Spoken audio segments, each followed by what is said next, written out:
to remind everyone that coming up at the end of this month, so on our ClinGen consortium call that's being held on the 21st of June, so that's a Friday, that we'll be having our awards ceremony for the 2024 ClinGen Excellence Awards. This is an annual award series that is an opportunity to recognise the achievements and contributions of all of our volunteer members towards the consortium. So highly encourage everyone to attend at least that meeting if you don't regularly attend the consortium call. But a reminder that the consortium call is open for everyone who's part of the ClinGen resource. So if you for some reason don't have that calendar invite on your calendar, either reach out to Kazan or to whoever your coordinator is for whichever expert panel you're part of to make sure that you are on that meeting series. But with that, that's the only announcement on behalf of this working group. Are there any general announcements from people that might be relevant to this group?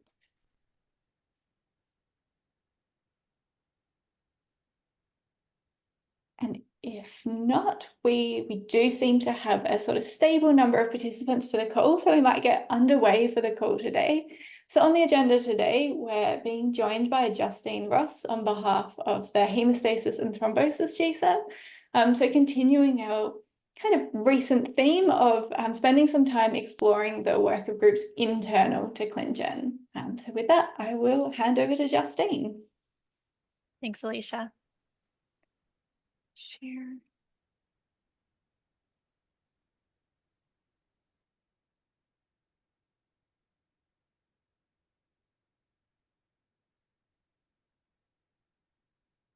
Okay.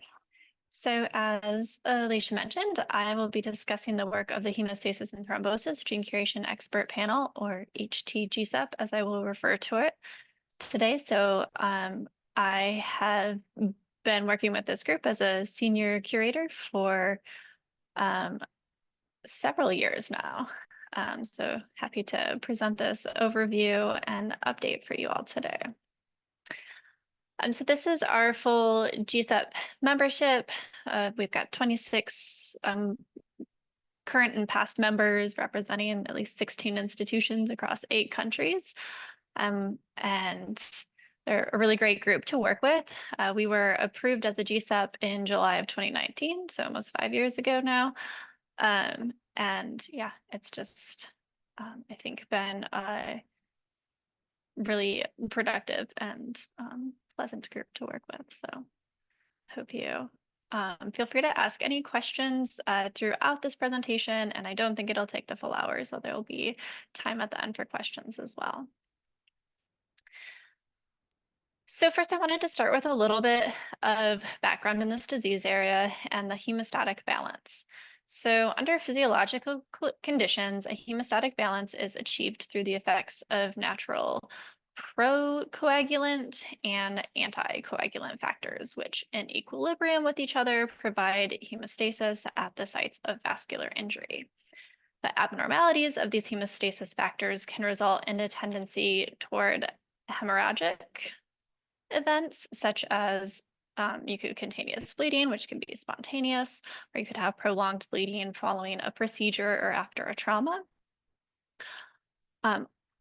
If it tips in the opposite direction, you can get a thrombotic event, such as stroke, heart attack, venous thrombosis, pulmonary embolism. So the focus of the HTGCEP is on monogenic diseases with an imbalance in this system. And since its inception, the HTGCEP has worked in collaboration with the ISTH-SSC, or the International Society on Thrombosis and Hemostasis Scientific and Standardization Committee. Both of our chairs on the HTGCEP are part of this committee as well. And in 2019, the ISTH-SSC presented a catalog of 99 gene disease relationships that they asserted could be used for diagnostic genetic screening of bleeding, thrombotic, and platelet disorders. They divided this list into 2 tiers, Tier 1 and Tier 2. Tier 1 were gene disease relationships that had been reported in at least 3 independent pedigrees, or if fewer than 3, then were supported by linkage analysis from a large pedigree or specific functional data and or a mouse model. And then tier 2 would be those gene disease relationships that did not meet those requirements and still required some confirmation studies. And often these were more recent gene disease assertions.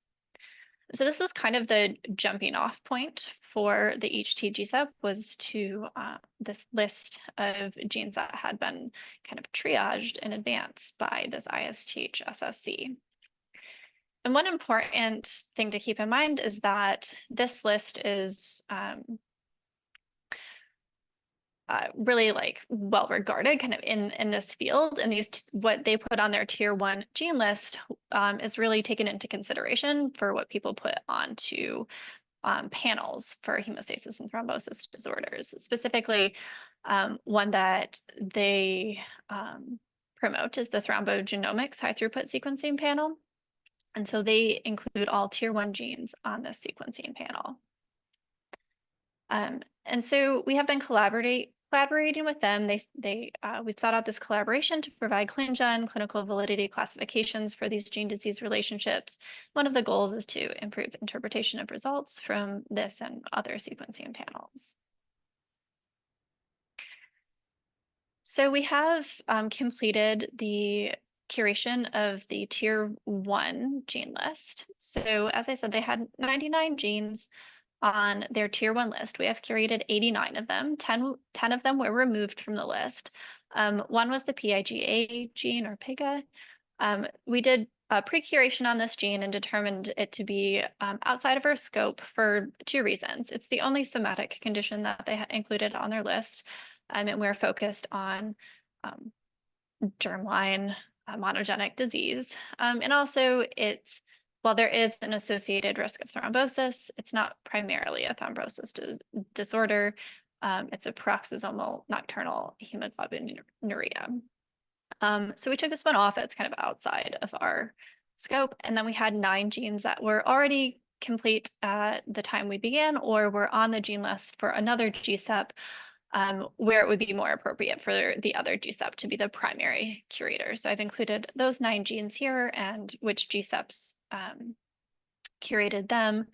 And you can see that those were all getting definitive classifications from their respective GCEPs. So taking the 89 genes that this GCEP decided to tackle, we underwent the ClinGen lumping and splitting guideline process and determined the appropriate disease entity or entities for each gene, resulting in 101 gene disease relationships for curation. So 12 of those genes, we did split curations for 2 distinct gene disease relationships. Primarily, those were ones where we had one disease with a loss of function mechanism and another with a gain of function mechanism. And kind of coming back to this hemostatic balance idea, you can see how the loss of function and gain of function could really tip the scales to one direction or the other and results in either hemorrhagic or thrombotic disease. So for one example is F9, where loss of function diseases, which are shown in the orange color, it results in hemophilia B, where you have a bleeding disorder. A gain of function variance in the same gene can cause thrombophilia. So we often saw this division to either side of the hemostatic balance, although in some cases we could see that both the loss of function and gain of function actually fall to the same side of the scale. And an example of this was ITGB3, related to both Glanzmann thrombocythemia due to loss of function variation and to this platelet type bleeding disorder 16 due to a gain of function mechanism. And here there are distinct phenotypes in these patients that, in addition to the difference in mechanism, were used to split this curation. But kind of interestingly, in the Glanzmann thrombocythemia, you see a normal level of platelets in these patients, but their platelets are lacking the functional receptor alpha 2b beta 3. Whereas in the gain of function platelet type bleeding disorder with an autosomal dominant inheritance, they have a reduced number of platelets. So whether you have these loss of function on your platelets or a reduced number of platelets, both of those diseases lead to a bleeding phenotype, but are still a split curation based on those differences in mechanism and more of the molecular type phenotypes.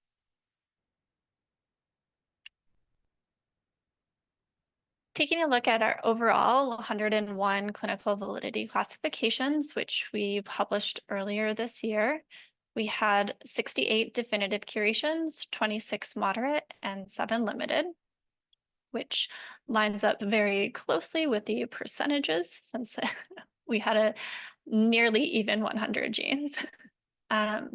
But all of our classifications of tier 1 genes fell into one of the supportive categories, right? We didn't have any disputed or refuted curations here. And I think this was sort of expected, seeing as we were working off of the tier 1 list that had already been triaged for us by the ISTH SSC. But you will see in our ongoing work that we have expanded into some of those more questionable gene disease relationships and are using those disputed classifications as well. Of those, approximately 1/3 of the curations which had non-definitive classifications, either moderate or limited, I've just pulled those out here to highlight those. In black, I've indicated the score for genetic evidence, and in orange, the score for experimental evidence. So you can see that these are genes that were lacking in either experimental or genetic evidence or both. And we had a couple where we did modify our classification from the default provided by the GCI, generally due to a very small number of probands. So one which was right at the boundary of moderate and strong, and we chose moderate. Though it scored 6 points, it was only 2 probands who were each compound heterozygous for null variants. So they contributed a great deal, but we felt with just 2 probands, a moderate classification was more in line with the amount of the evidence that we had at this time. And then 2 that were downgraded from moderate to limited, similarly for a lack of compelling genetic evidence at that time, although recuration may allow for these to come back up to the moderate or the definitive classification. You'll see that has happened on future slides. And then taking a look back at the majority of these genes, these are the 68 definitive curations. You can see we have several that got to the maximum score of 18 points, and most of these had really good genetic evidence. So everything except down to these last dozen or so were reaching our maximum points and had more probands in the literature that we didn't need. And then we had like a pretty widespread of experimental evidence from 1 to 6 points. From here, I wanted to highlight a subset of these genes. These are 11 genes that all had definitive classifications and have gone on to be the subject for variant curation expert panels. So the organization of the Hemostasis and Thrombosis Clinical Domain Working Group, or CDWG. So we have one GCEP, the GCEP we're discussing today, the Hemostasis and Thrombosis GCEP, which has curated all of the gene disease relationships. And these are the 11 that I had highlighted from that previous slide. And we have currently 5 variant curation expert panels, or VSEPs, which are actively curating genes in these 11, or excuse me, variants in these 11 genes. As of a few days ago, all are have gotten step 4 approval and are in the sustained curation phase, with von Willebrand just reaching that milestone recently. But coming back to the gene curation efforts, we have continued our work since publishing the results of our tier 1 curations, and have been working on the tier 2 genes. The tier 2 gene list was smaller, just 12 genes on this list, which I've listed here, and we have gone through 6 of these so far. 2 of them did end up with definitive classifications and have been moved up to the tier 1 list and will now be included on the thrombogenomics panel, and hopefully other people who are developing panels for these disorders as well. And then 3 of them had supportive classifications of limited or moderate, and those will be kind of reviewed at the annual ISTH meeting to determine if those will also be added to the tier 1 list. One of them did get a disputed, and that will no longer be under consideration for inclusion on this panel and hopefully other panels. So I did want to give a little bit more information about that one as our first disputed gene. This was PRK-ACG, and with an assertion of a relationship with a platelet type bleeding disorder. This was based on one publication from 2014. There was a single pedigree with 2 affected individuals. Both were homozygous for a missense variant, isoleucine 74-methionine, and PRK-ACG.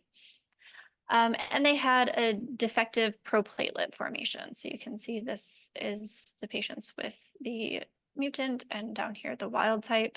So defective proplatelet formation will then lead to defective platelet formation, and it creates these larger platelets that are fewer in number. So that's the macrothrombocytopenia.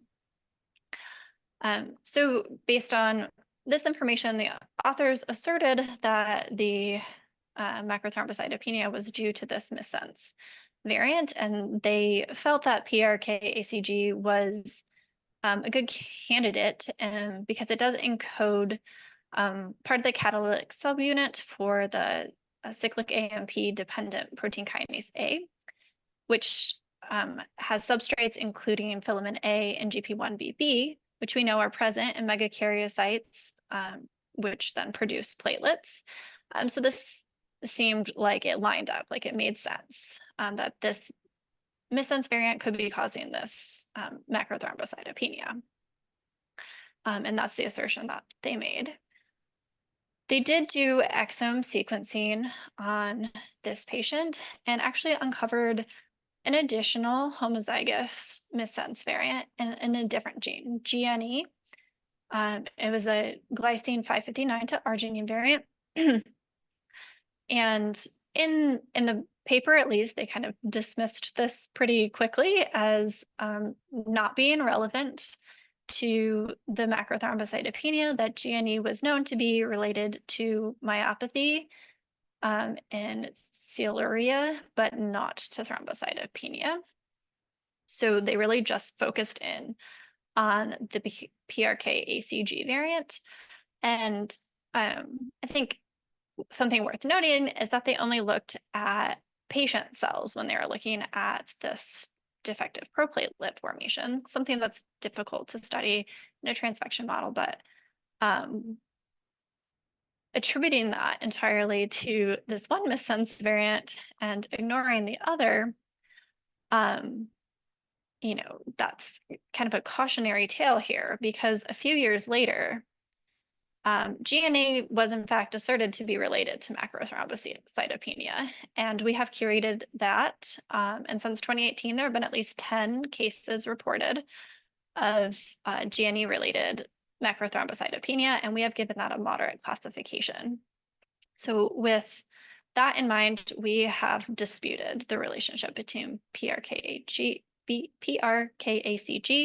and macrothrombocytopenia.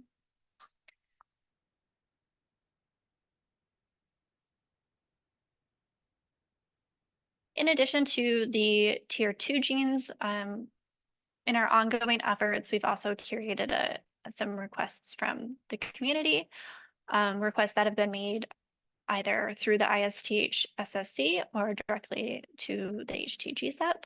One was for PLAT.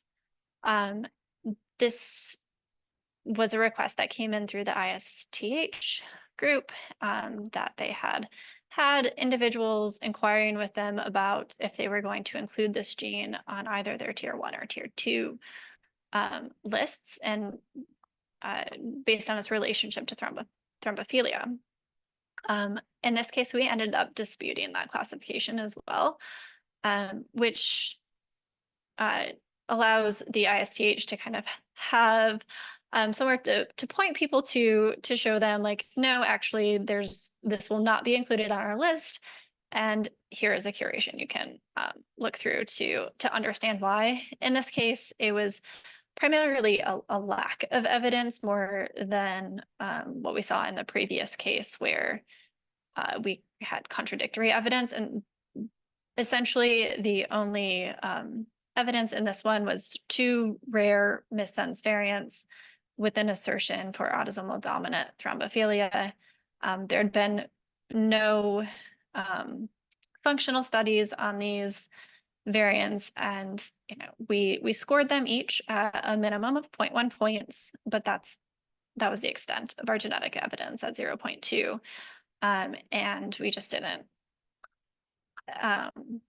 feel that this was sufficient to give this even a limited classification. I think that more work needs to be done if anyone wants to assert that there is indeed a relationship there. So we just dispute that there is sufficient evidence for any sort of gene disease relationship.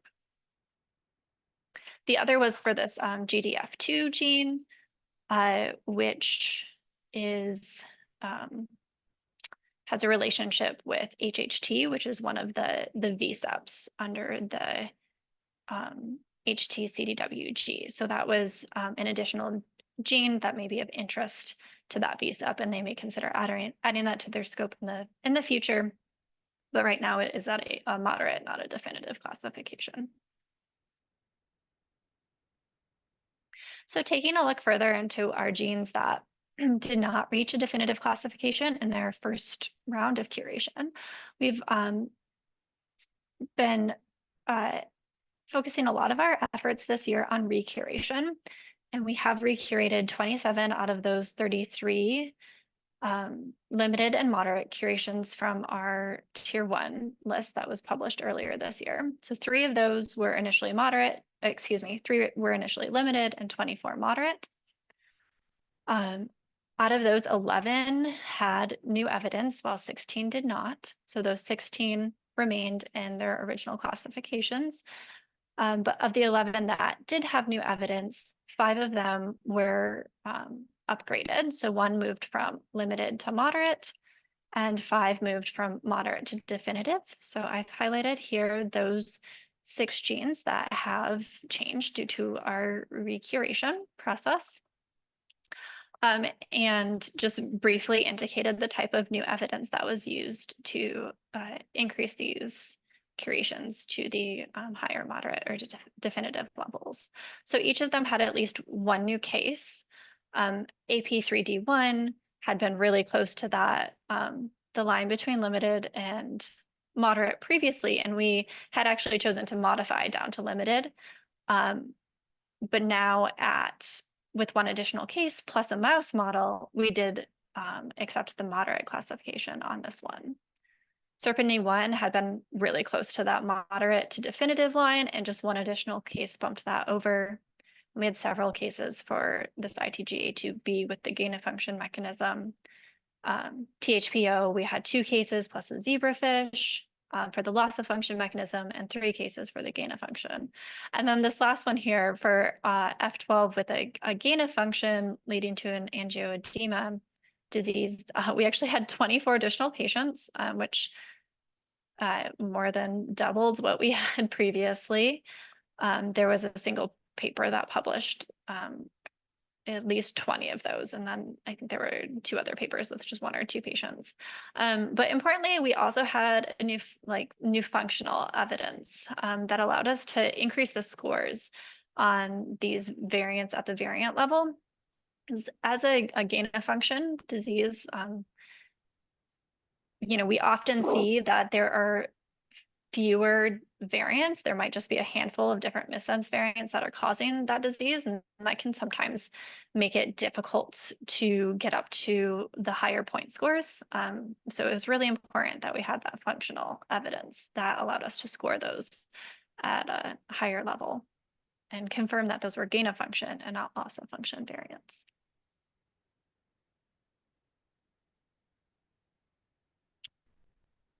So then I just wanted to discuss further our ongoing collaboration with the ISTH SSC.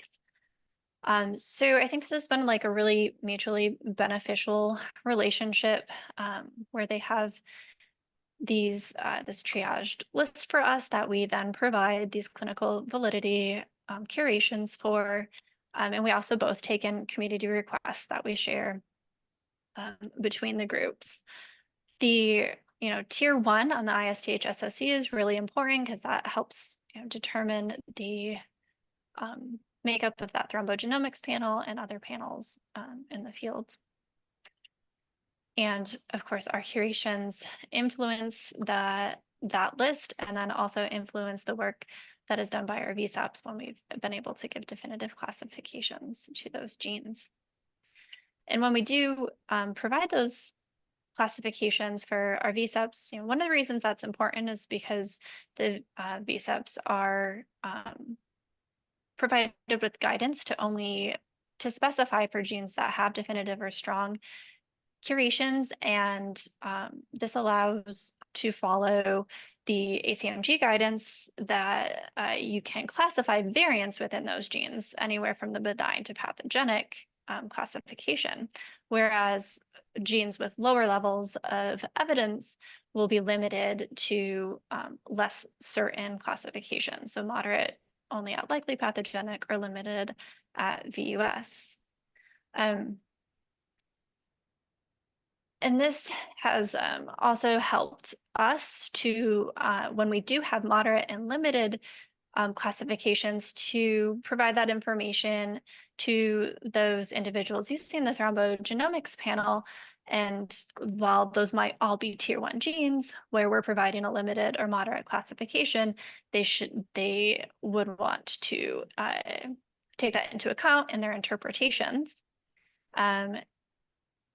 Which brings me to the next thing I wanted to discuss. So interpretations based on results from that thrombogenomics panel or from other outside submitters then can be submitted into this database that is hosted by the ISTH as well. They called it the Gold Variants Database. And I wanted to talk about how that is aiding in our collaboration as well. So this is the Gold Variants Database that they reported on in 2021. And it's essentially just kind of a user-friendly interface to deposit some patient information, de-identified, of course, about genotype, and importantly, also phenotype information about those individuals. So they can provide that in the patient information, which does have some structured fields as well as free text. And then also they provide their interpretation of the variant and what they base that on. If they use ACMG criteria, and if they say no to that, then what they used alternatively, and provide PubMed references for that variant as well.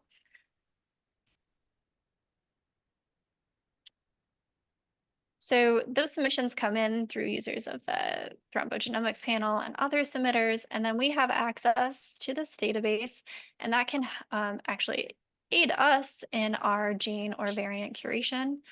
And they do submit those variants to ClinVar twice a year, so we have those SCVs to reference in our work as if we are able to add any additional patients to our curation efforts. Kind of an example of how this collaboration works. We will see something like Gene A has been added to Tier 1 by ISTH. And so it gets added to the thrombogenomics panel. And we perform a classification, say we give it a moderate. And now they've identified a patient with variant X in this gene. And with a moderate classification, the highest this is going to variant will receive is a likely pathogenic classification. But then that patient will get deposited into this database. And if this is a new patient that we didn't know about previously when we did this gene curation, that could actually be taken into consideration within that curation. So as we all know, we do prefer to use all of our peer-reviewed published cases to primarily support our curations, but we do have the ability to include other patients that, as we mentioned them in the summary, and as the GCI is updated to allow for the entering variants from ClinVar based on those SCVs. And if we are kind of, close to that moderate to strong or definitive borderline, we might be able to add that patient and move up to a definitive classification. You saw in those recuration efforts that in some cases it was a single patient that did bump us over into the next classification. Which then means perhaps next time this thrombogenomics panel is run and we find a patient with variant Y in gene A, they may be able to classify that at pathogenic, of course, assuming it meets those ACMG criteria to get that classification. So I think with that, I'm just gonna want to summarize what I've talked about today. So since 2019, the HT GCEP has curated 97 genes for 109 gene disease relationships. 27 of those have undergone recuration at this time as well. We've established a strong, mutually beneficial relationship with the hemostasis and thrombosis field through this collaboration with ISTH. And our plans for the next year are to curate the 6 remaining Tier 2 genes. We have 15 additional recurations on the horizon. So 6 of these will be the first time that it's been recurated, and 9 of these will be a second round of recurations that you saw where we didn't find any new evidence in the previous round. And then, of course, if we have any additional community requests, we'll tackle those as well. So with that, I just wanted to bring it back to all the wonderful members of the HT GCEP, say thank you for them, and thank you for listening today, and I'm happy to take any questions. Wonderful. Thank you so much, Justyne. Are there any questions from the panel? If not, I do have one. Wait and see if anyone else has one first. No, but so I really love that slide towards the end that's showing the dynamic relationship between that one, the ClinGen groups, and then the various work groups within that society. And I wonder if you have any advice for, I guess, some of the other panels within ClinGen that do have that established, respected, disease-focused society, and how we can better engage with them and set up more of these dynamic sorts of relationships. Yeah, I think it would be great if we could establish more of these relationships. I think it's definitely been beneficial to us. As far as advice, I'm not sure that I am the person to help you there. This was an established collaboration at the time I joined. So exactly how it came to be is outside my knowledge. But you know, we did, both of our chairs on the GCEP are in the ISTHSCC, so recruit your chairs carefully is, I guess, my advice. I think that's good advice. Yeah, I think this is a lovely example of why it's so important for ClinGen and the respect that name and the rigor of our framework commands within the genomics field, but in order for that to translate and be adopted in the disease-specific areas that we're actually trying to help with this work, it does need engagement with the established groups within that. So yeah, it's really lovely to see the work that this group's done. So Thank you. thank you. And always interesting to hear about gene curations with gain of function as a mechanism. They're difficult to score. So yes. Are there any other questions from anyone on the call?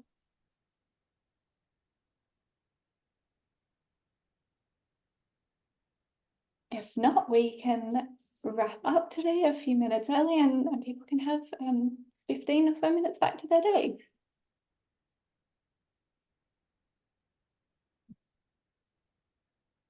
Thank you all. Thank you. And thank you, Justyne.